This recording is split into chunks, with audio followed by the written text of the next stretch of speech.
ഇന്നത്തെ ഈ പാവ സെറ്റ് ചെയ്യുന്ന ഒരു ഈ ടാസ്ക് കഴിഞ്ഞതിന് ശേഷം തോന്നിയ രണ്ട് കാര്യങ്ങളാണ് നമ്മൾ ഈ വീഡിയോയിലൂടെ പറയുന്നത്. ഒന്ന് അനുമോളെക്കുറിച്ചും ഒന്ന് ലക്ഷ്മിയെക്കുറിച്ചും. നിങ്ങളുടെ അഭിപ്രായം വീഡിയോ മുഴുവൻ കണ്ടതിന് ശേഷം ഒന്ന് രേഖപ്പെടുത്തുക.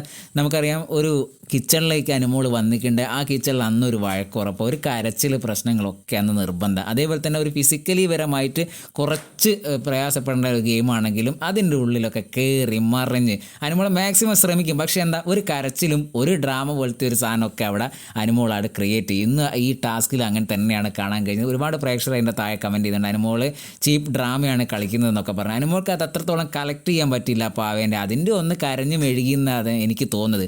എന്തായാലും ഈ ഒരു ഗെയിമിൽ എല്ലാവർക്കും കൂടെ മുന്നിലെത്താൻ പറ്റില്ല. മാക്സിമം ഏന്തി പിടിച്ച് ഒരാളെ മേലൂടെയൊക്കെ ചാടി മറിഞ്ഞൊക്കെയാണ് പാവേനെ എടുക്കേണ്ടത്. അങ്ങനെയാണല്ലോ, ഇത് ഓരോരുത്തർക്ക് സെപ്പറേറ്റ് വരുന്ന സാധനമല്ലല്ലോ.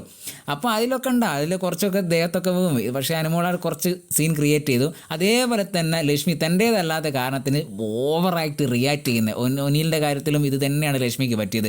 വെറുതെ അങ്ങോട്ട് പറഞ്ഞുകൂടെ തന്നെ ഷൗട്ട് ചെയ്യുന്ന സംസാരം, ഒരു പ്രിൻസിപ്പൽ ലെവലിലേക്ക് ലക്ഷ്മി പോകുന്നത് ലക്ഷ്മിക്ക് നല്ല നെഗറ്റീവായിട്ട് വരും. ലക്ഷ്മി കുറച്ചും കൂടി ഒന്ന് അഴിഞ്ഞ് കാര്യങ്ങൾ കണ്ടറിഞ്ഞ് സംസാരിച്ച് സോഫ്റ്റായിട്ട് നിൽക്കണം ലക്ഷ്മി, ഇല്ലെങ്കിൽ ലക്ഷ്മിയും നെഗറ്റീവായിട്ട് വരും. എന്തായാലും ഈ രണ്ട് കാര്യങ്ങൾ, അതായത് ഒന്ന് അനുവിൻ്റെ കരച്ചിലൊന്ന് കുറയ്ക്കണം, ലക്ഷ്മീൻ്റെ ഈ പ്രിൻസിപ്പൾ കളി ഒന്ന് കുറയ്ക്കണം എന്ന് തോന്നി ഈ ഗെയിമോട് കൂടി. കാരണം കുറേ ആയി ഇതൊക്കെ കണ്ടുകൊണ്ടിരിക്കുന്നത്, അതുകൊണ്ടാണ്. എന്തായാലും നിങ്ങളുടെ അഭിപ്രായം ഒന്ന് കമൻറ്റായി രേഖപ്പെടുത്തുക.